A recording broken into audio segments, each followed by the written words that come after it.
People are talking about Jimin and Jonathan Bailey being seen together and people freaking out about that. We also have a clip going viral involving some serious accusations and potentially the CEO getting involved in those accusations, as well as a clip going viral showing RM being really cute. So hey Dumplings, it's Dave Disci, let's get into it. There is currently a clip that is going viral showing RM walking down the street in Milan, but hold that thought as let me give some backstory in case you don't know. He is there for the Bottega Veneta fashion show, and people have been very excited to see that. He of course had mentioned this being one of the brands that he really loves, and then now he is the ambassador of it, or one of them.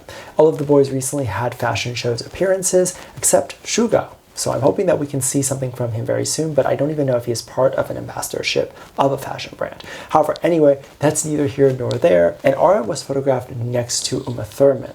That obviously is a huge deal, and she is extremely and obviously very iconic.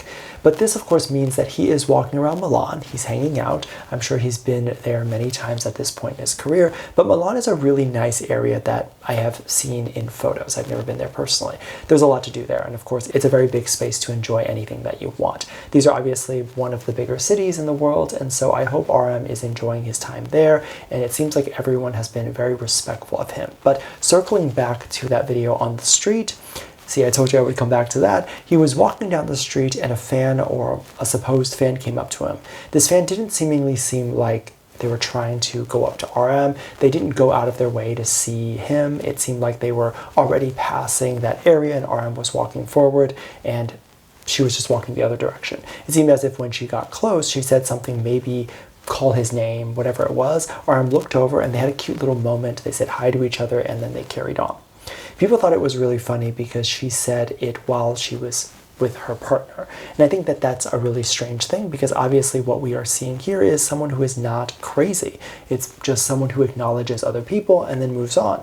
So to assume that you can't say hi to a celebrity because you're with your partner, because you would be sexualizing that celebrity, it's also to say, well, I can't say hi to this person because in my head I'm imagining us being together romantically.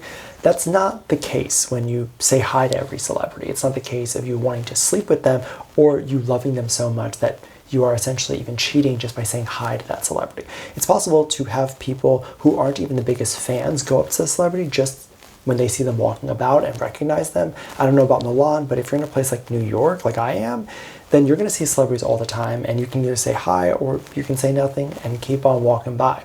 Obviously, I see celebrities at events, but celebrities that I've seen outside of events are like Jennifer Lopez or, of course, Stephen Colbert and all the late night hosts that are just walking about most of the time.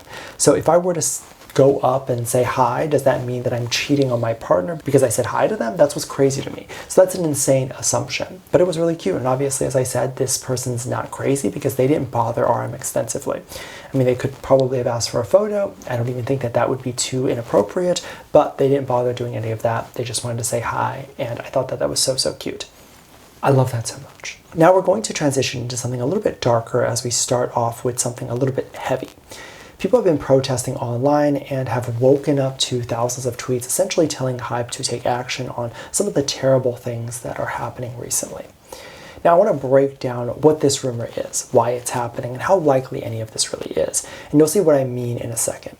So a little while ago, it was believed that HYBE, when they were doing their thing in court with Min Hee-jin, an internal document allegedly came out alleging that the internal staff of the label often makes fun of some of the stuff that the artists that are in the label do. And I think specifically some of the conversations or texts that were in that document were geared towards BTS. Now, if you've been following BTS for any amount of time, then you would likely know the type of death threats that they get and how obscene it is. And the crazy type of hate is obscene. So a lot of people were very shocked when they found out that some of the horrible things that were said might come from inside the company. The conversation centered around the staff saying that BTS or any specific member of any group in the label were shockingly unattractive and things like that. And again, these are alleged. Keep in mind, this is what they're saying. This is a very similar type of gossip that maybe you would have with your coworker or a type of gossip that you would have with a friend. It's, of course, not exactly great, and especially them saying it on recorded lines or document lines, it's not the best thing. They probably should have just picked up their own phone, and talk through that. Is it a bad thing to say these things? Yes. But most people do say these things in their normal conversation, and it's not a big deal because we don't know about it. Now, given that this was a thing that people were thinking about or had in the back of their head, like the fans, that there might have been this internal conversation of making fun of K-pop members, it wouldn't be too hard to build on top of that.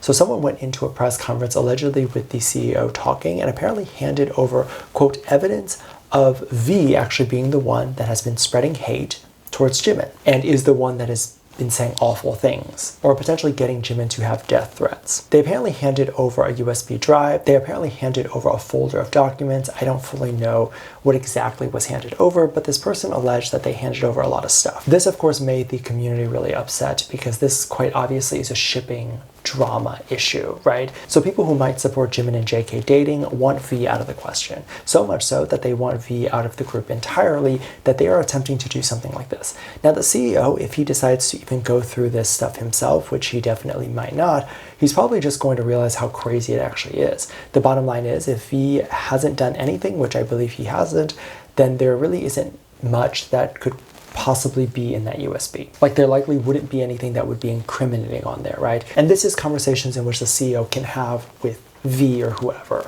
The only annoying part about this is if it gets further up the chain or down the chain, whichever it might be, V might get investigated. So that could be something that he might have to deal with. But what I'm hoping for, and potentially what the more exciting answer is going to be, is that all the members might have to come out and actually say that the ships aren't real, because now it's developed into this thing that's so big and actually hurting their careers that they're actually going to just have to come out and say, you guys are being a little bit crazy right now. We can no longer feed into this ship or do fan service like this anymore. And hopefully that would put all of this to rest. Although knowing the community, it probably would result in a stronger ship or people just getting angry. But yeah, I think for a lot of people, it was really upsetting that the now CEO is being made aware of such petty shipping drama. I mean, these people really have a way to make sure that their problems are everyone else's problems. A CEO, their job is to run a company, to focus on expansion, focus on the company as a whole. And now they have to focus on one group and one group's shipping drama. The CEO's job is to make sure they focus on what's making the company money. They're focusing on the executive operations of the company. The issues with death threats and that sort of stuff, that's a legal issue. So right off the bat, they're handing off their evidence to the wrong person. And that, I think, is what's really bothering me, because you obviously have no respect for the CEO's time. You have no respect for the person who should be handling it right. You're saying that they're not doing enough, so that you had to go over them. So this is just an insult to everybody. However, we have a little bit more fun news again, as Jimin was recently seen next to, or almost next to, Jonathan Bailey at Paris Fashion Week. This was for Dior, and he sat next to a woman, and that woman sat next to Jonathan Bailey. So he was just like one person away from Jonathan. And a lot of people were hoping that the two had some sort of interaction or that they spoke, and people were hoping that video footage or photos would come out of the two speaking. Now, I don't doubt that Jimin would say something, but I also kind of doubt that he has watched the two current biggest things that Jonathan Bailey has been in, which is Bridgerton and Wicked.